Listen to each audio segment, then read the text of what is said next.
Good morning. This is Senator Dick Black, Colonel Dick Black, and I hope everyone is having a good Memorial Day weekend. This is Monday, May the 27th. Our topic today is going to be forgotten lessons of high-intensity combat, and it does tend to pay homage to the people who have fallen in battle fighting for this country.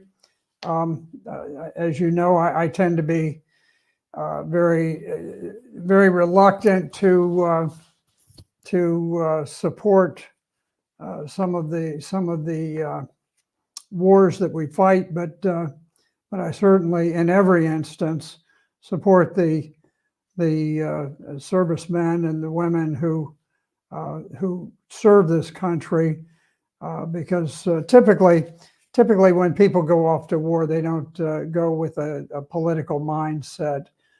There are so many different reasons that they fight, but generally they tend to be more personal in nature than most people would realize. And anyway, these tend to be really very fine people who go off and who serve the country. But I do want to link this into our current themes, which ties it to some extent into Ukraine and some of the other wars that we've fought recently. And my concern is that we have really lost track of what war amounts to. Let me just give a quick shout out to Hector Huerta, who says thank you for standing up for the truth, particularly with regards to Syria, Palestine, and the rest of West Asia.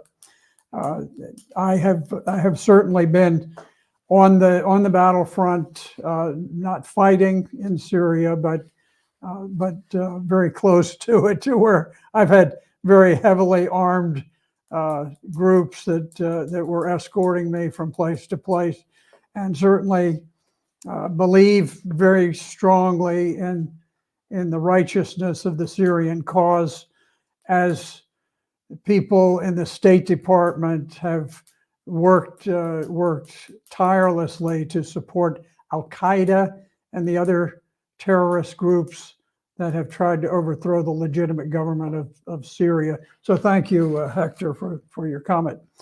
I am concerned that the fact that we have fought low-intensity wars for many years, going back to 2001, what you had was a situation where the United States began embarking on a whole series of wars in the Middle East. Those weren't the beginning of it, because actually you can take the unprovoked attack by the United States and by NATO on Serbia, where we went in and we helped the Albanian Muslim terrorists to go in and to slaughter the Christians who were in Kosovo. They had a Christian minority that had been there since at least 1300, and the United States went in and helped the terrorists to take over Kosovo, to slaughter the Christians there. Americans never realized what we were doing, why we were fighting there, why were we bombing the Chinese embassy in clear violation of international law. Lots of things have happened during this whole lead up to the war on terror and the war on terror. And that's in no way to denigrate the sacrifices of the servicemen and women. But in any event, what's happened is the people who have risen through the ranks and become our 4-star generals really have only the vaguest concept of high-intensity combat. It's something that I call desperate combat, which is where you are fighting and you don't know who is going to win. You don't know that you will win. It's not just that, that you're afraid because you may be killed, which is certainly happening in some of the battles in the Middle East that the US has fought, but it's the type of combat where you don't know whether your side is winning or losing. And we have very little experience. Now, this has played out when Ukraine planned their great spring counteroffensive of 2023. This counteroffensive was actually planned by the United States, working closely with the Ukrainian army and the four-star American generals. General Petraeus was very deeply involved, apparently, and he made a comment on the eve of the Ukrainian attack into the areas that the Russians had taken and fortified. And he made a comment, and I can't quote you exactly, but it was something to the effect that we will know what's going to happen within a week or so, something like that. And what he was anticipating is that there would be this tremendous breakthrough. The Ukrainians would apply enormous force. They would burst through the Russian lines, and immediately they would begin this mobile warfare. And the next thing, they would end up on the banks of the Crimea. They'd be the approaches to Crimea. And it did not turn out that way at all. The battle turned into an immense debacle. It was a slaughterhouse. The Russians had very well prepared defenses. The Ukrainians slammed into those defenses over and over and over. They lost monumental numbers of men for virtually no purpose whatsoever. There was almost no land that was retaken. There were a couple of tiny little villages. And the problem was that the United States was running the show. We were telling the Ukrainians how to fight the battle. So you had bureaucrats in Washington, D.C. sitting around sipping their cocktails and saying, well, let's do a little of this, do a little of that. And, meanwhile, men were being slaughtered in enormous numbers, Ukrainian soldiers.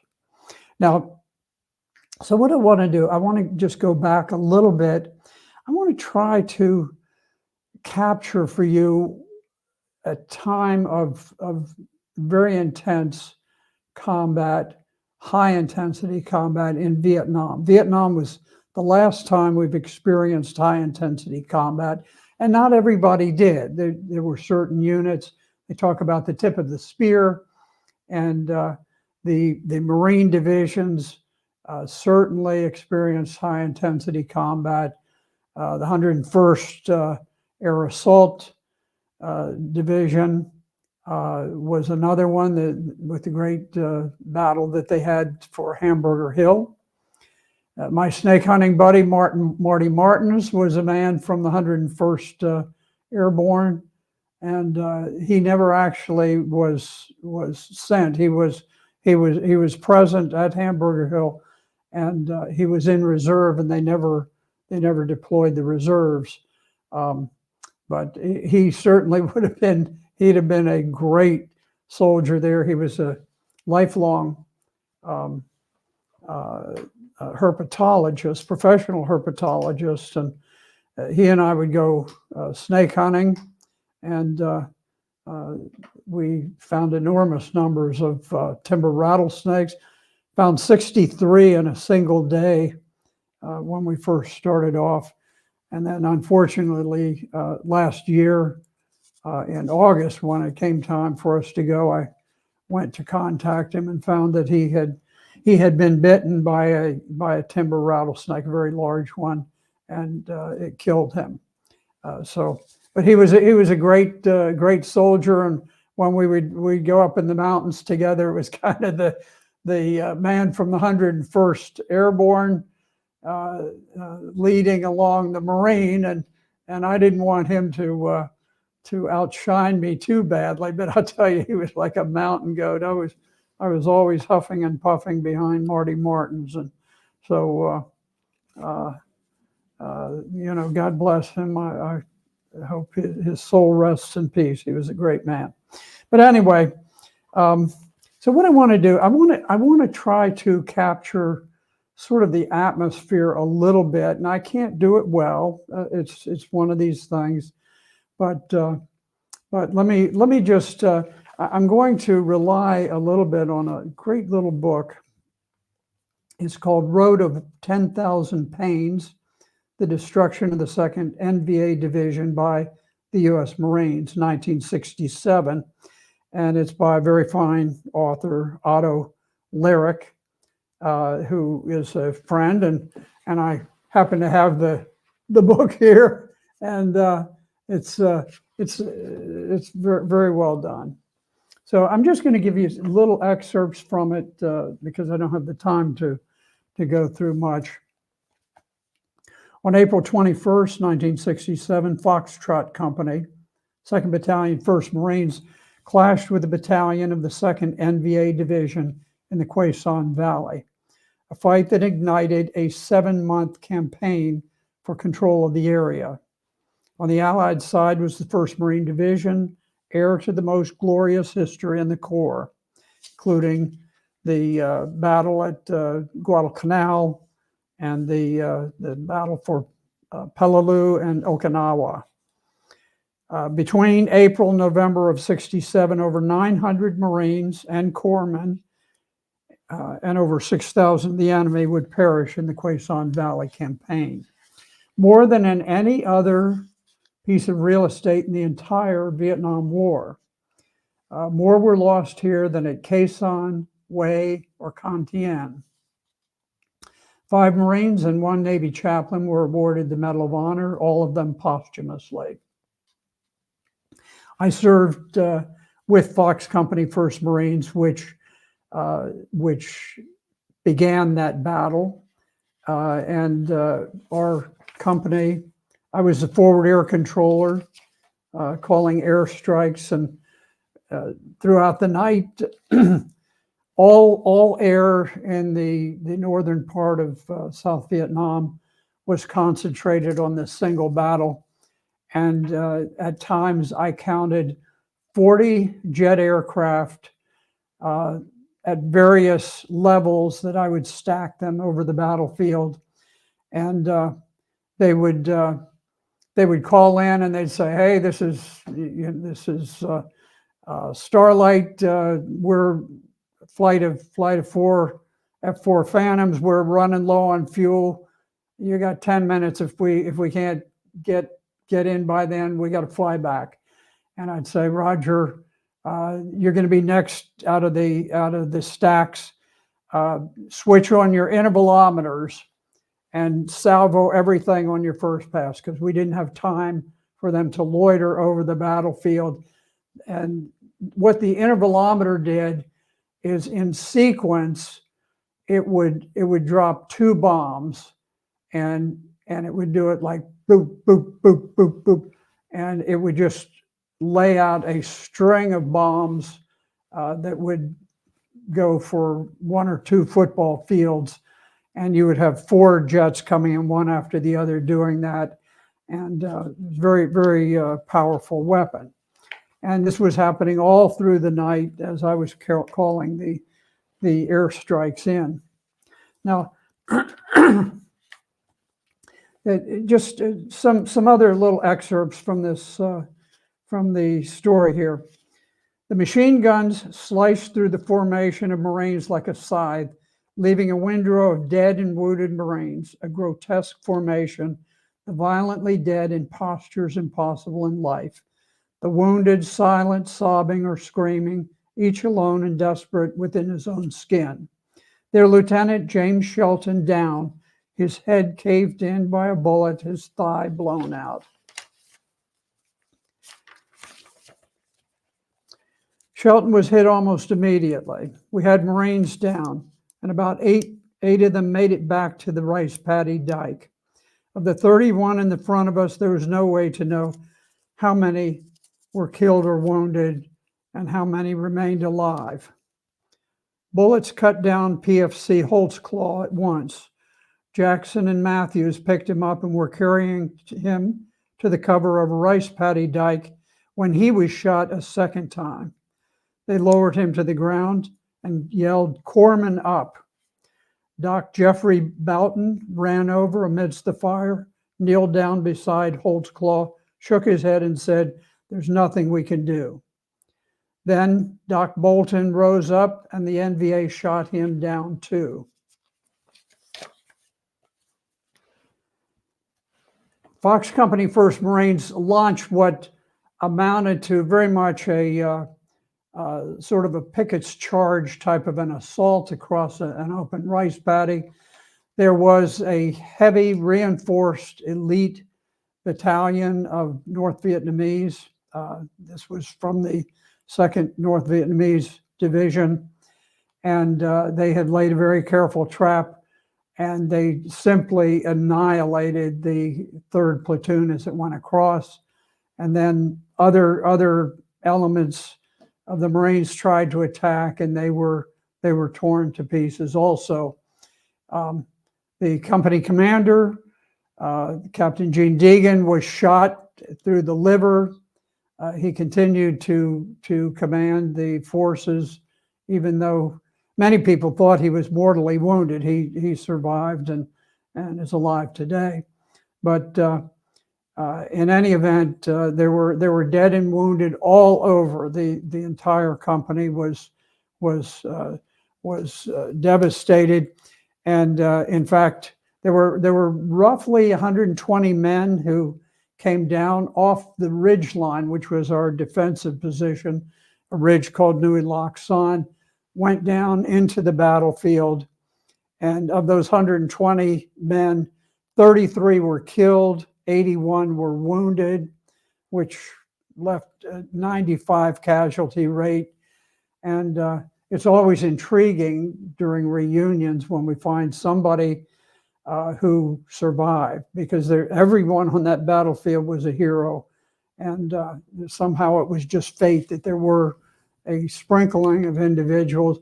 My own radio man, Captain Smitty Smith, Henry Smith, fellow out of Florida, and then lately more recently out of Georgia, or out of Richmond. Anyway, he somehow avoided being shot, and then he was killed fighting with me just a couple of weeks later at the Hoi An River. Both of my radio men were killed, and I was wounded. But in any event, so this enormous battle is taking place. Marines are being cut down right and left, and everyone is expecting that the North Vietnamese are going to counterattack and overrun the company and wipe out Fox Company 1st Marines. And so what's happening then, the entire 1st Marine Division suddenly is focused on this one battle.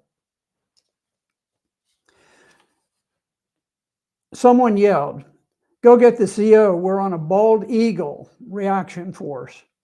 The next thing we heard was Foxtrot Company. "Send help. We've made contact with a large enemy force. We're being cut to pieces." "Mike Company, saddle up, let's go. We have 5 minutes to be in the LZ." An officer yelled at me, and this is Sergeant Keith Lamb. Officer yelled at me, "Sergeant, where's the lieutenant? We need an artillery forward observer."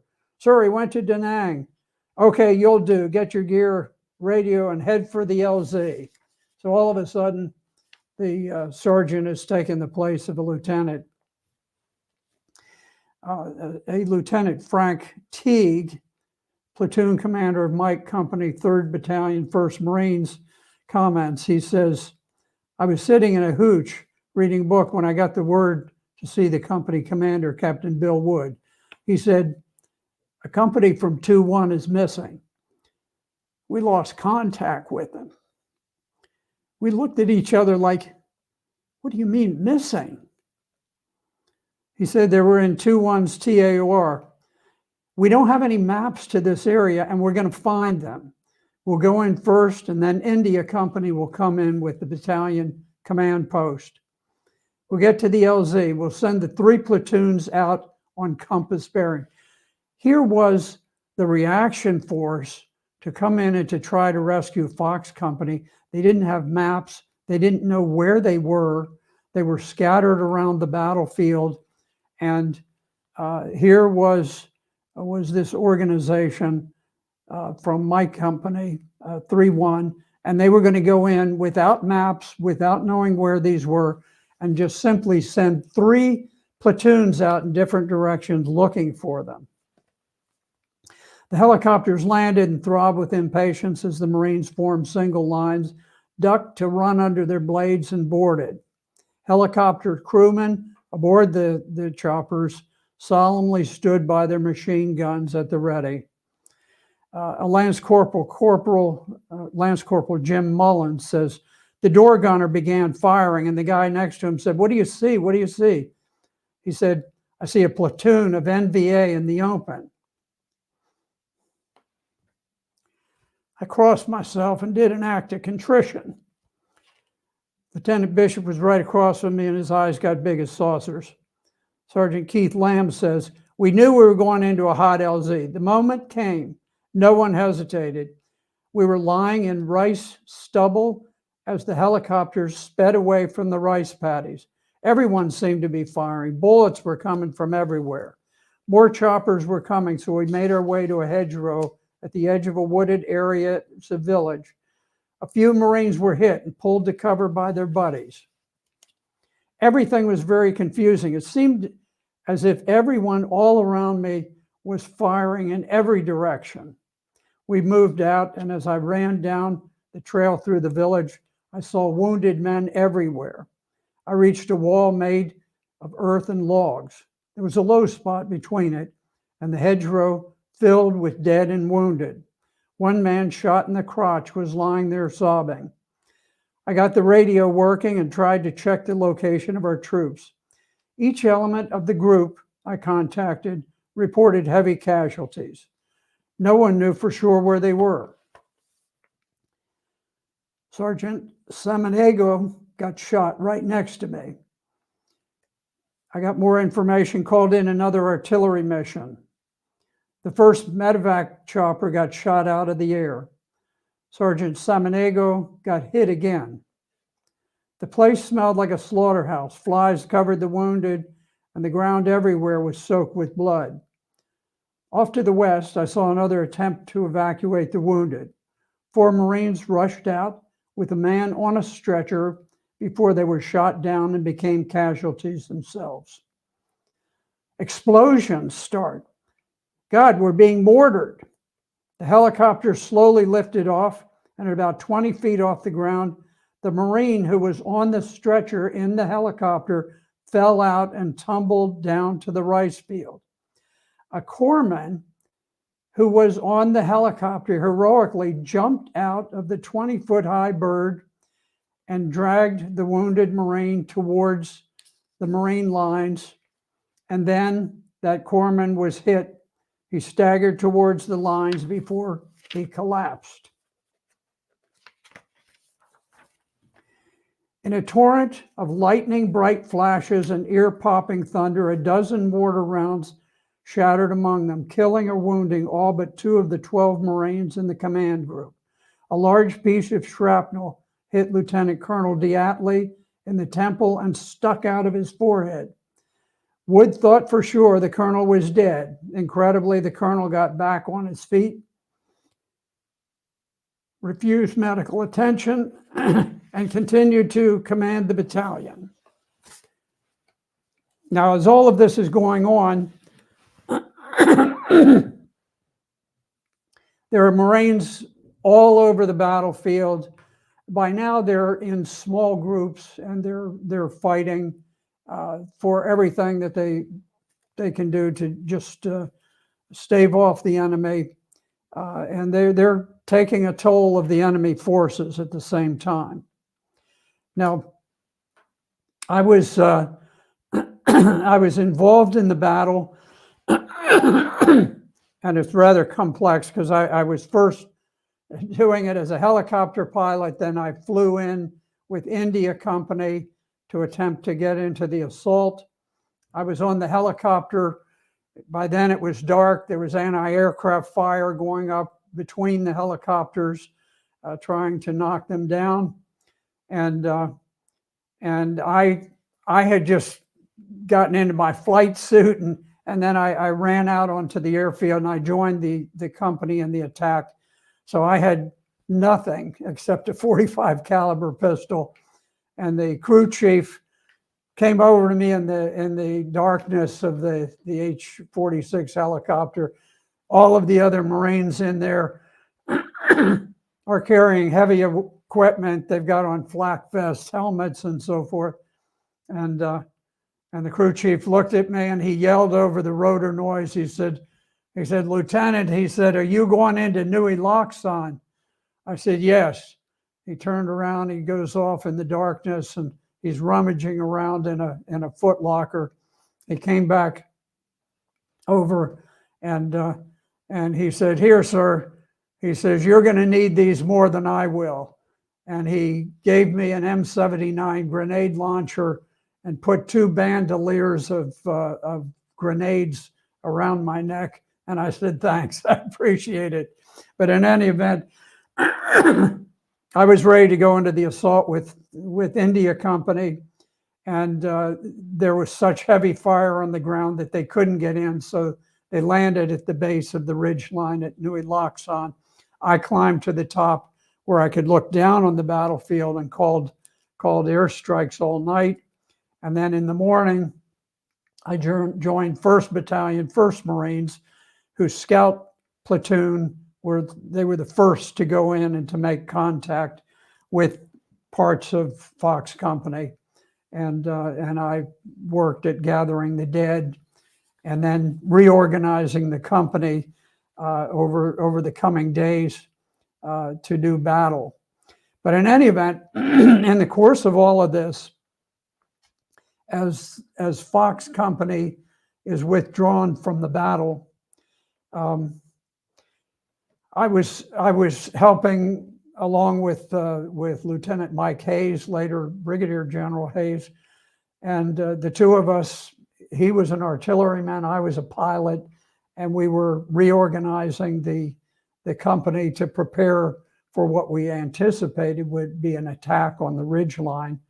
And as I was running around doing all of this, there was a Marine who appeared down at the base of the hill, and he was a big, powerful Marine, and he was carrying a smaller man on his shoulders.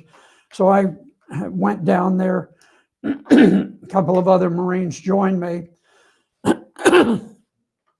and I talked with him, and he's a man who was carrying a very, very bloody, wounded Marine on his shoulder.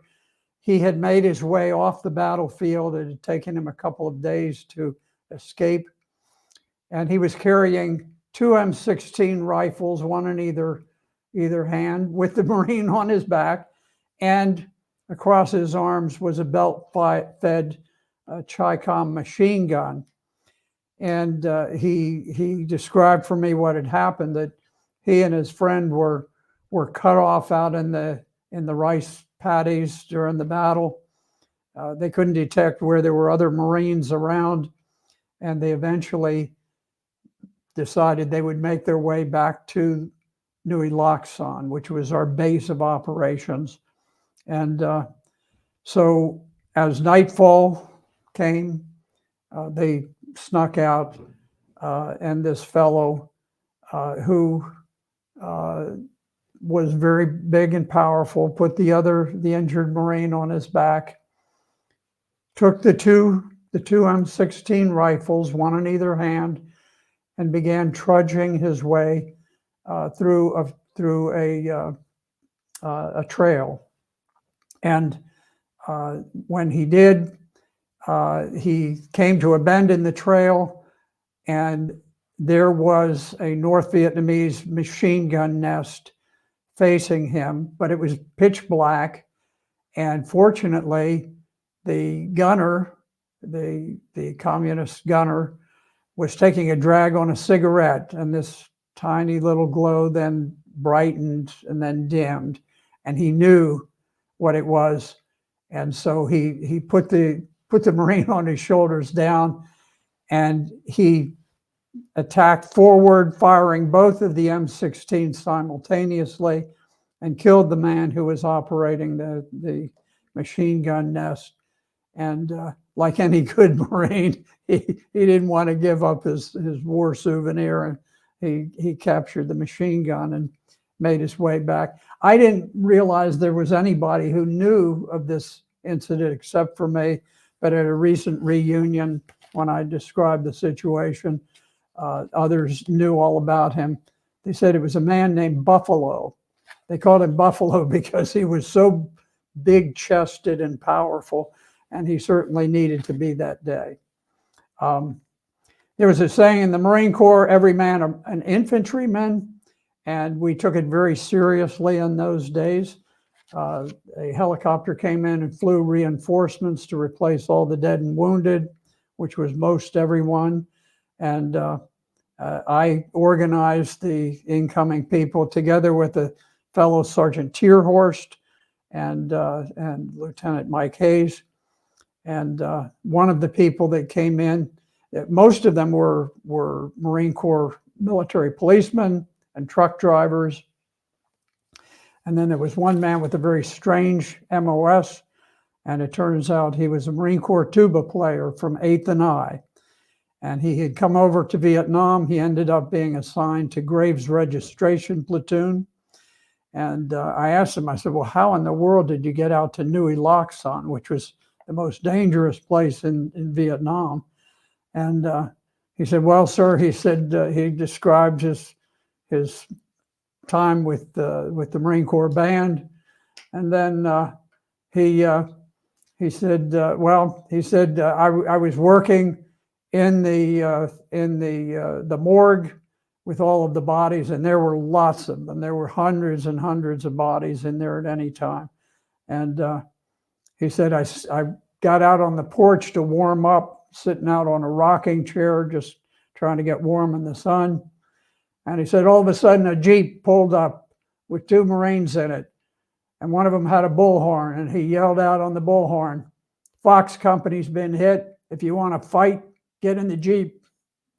He said, I was gone. He did not want to work in Graves Registration. And the next thing, he was a rifleman with Fox Company. And I, as a pilot, I led a reconnaissance platoon to locate the withdrawing battalion of NVA. And so here you had a helicopter pilot, a Marine helicopter pilot, leading a reconnaissance force that was made up of MPs, truck drivers, and a Marine Corps tuba player, in addition to some of the surviving infantrymen. That was sort of the nature of what was going on. So this is just to give you a little bit of a flavor of what high-intensity combat is. And I worry that the people making decisions don't really have a concept of high-intensity combat. And as they toy with the idea that we'll go and we'll fight the Russians in Ukraine, I have no problem with America fighting to defend its borders and to defend this country, and expending whatever blood we have to do it. But there are very marginal reasons for being in the Ukraine war at all, financially or otherwise.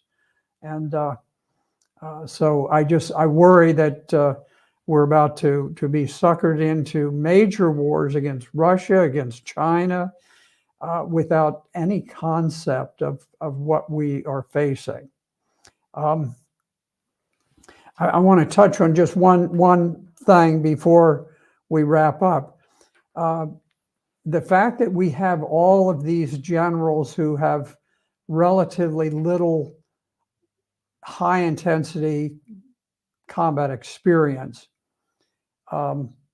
We had a situation with the U.S. Marine Corps, where not the current commandant, but the previous commandant, General Berger, developed one of the most bizarre military concepts, I think, in American history. And he has done enormous damage to the U.S. Marine Corps with something called Force Design 2030. And this fellow stripped the U.S. Marine Corps of all of its cannon artillery, all of its tanks, all of its bridge crossing equipment, all of its snipers, its HIMARS artillery, this special long-range guided artillery, very effective weapon. He got rid of that, and he got rid of a major portion of the aviation assets, helicopters and attack jet aircraft that make the Marine Corps this combined arms force where the general running a battle can order jets to come in. He can order armor, he can order artillery, and so forth.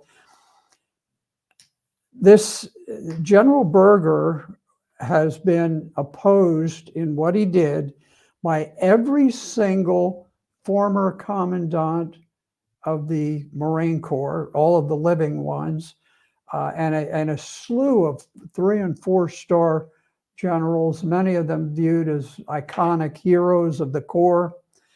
And it just makes you wonder, what is wrong with the House and Senate Armed Services Committee that you could have this block of opposition to what General Berger did with Force Design 2030, something so obviously bizarre and senseless, and this could take place to damage our preeminent infantry shock troops, and yet Congress seems to just say, well, what the heck, why not? This is, kind of experimenting with something we're doing. And General Berger has this concept that the only war that the Marines would ever fight again would be a war against China. And we'd sprinkle Marines around, and they'd fire missiles from islands, and they would sink ships and so forth. It is a bizarre concept. It is an invitation for defeat in detail, which is where you split your forces, and an enemy can attack this one, and then that one, and then that one, and wipe out the force. And so strategically, in terms of basic laws of war, it's bizarre. The Chinese invented cannon artillery in the 13th century. They were the inventors of gunpowder, and then they applied it to make cannon. Since that time, infantry organizations have been equipped with cannon, and to my knowledge, there has never been a major organization of any nation that has ever voluntarily stripped itself of cannon artillery until Force Design 2030. So you go all the way back to the 13th century, and General Berger suddenly decides he is so much more crafty than the multitude of generations that preceded him, that he doesn't need cannon artillery. Well, you look at what's going on in Ukraine today, and what's happening. The Ukrainians are short on artillery shells. The Russians have lots of them, and it is very much an artillery war. Artillery is the dominant feature there. So we're seeing things where the new woke DoD is shedding combat capabilities that they desperately need, and they're relying on things that they should not, such as toying with attacks on Russia's nuclear triad, which invites a massive global nuclear exchange. Well, in any event, this will wrap up our show for today. Thank you for joining me on Focus on the News. And I hope that our discussion of high-intensity warfare will perhaps enlighten you, and perhaps you can, in turn, enlighten some others. The Pentagon today does not know how to fight wars, and they desperately need radical reform in order to ensure that, not that we go off and fight wars all over, but that we at least have the capability of doing so if we ever are in a situation that threatens us in a very real way. All right, thank you very much. Semper Fi to all fellow Marines out there, and God bless the Army, Navy, Air Force, the Coast Guard, and all of the folks who are being celebrated on this Memorial Day weekend. God bless you.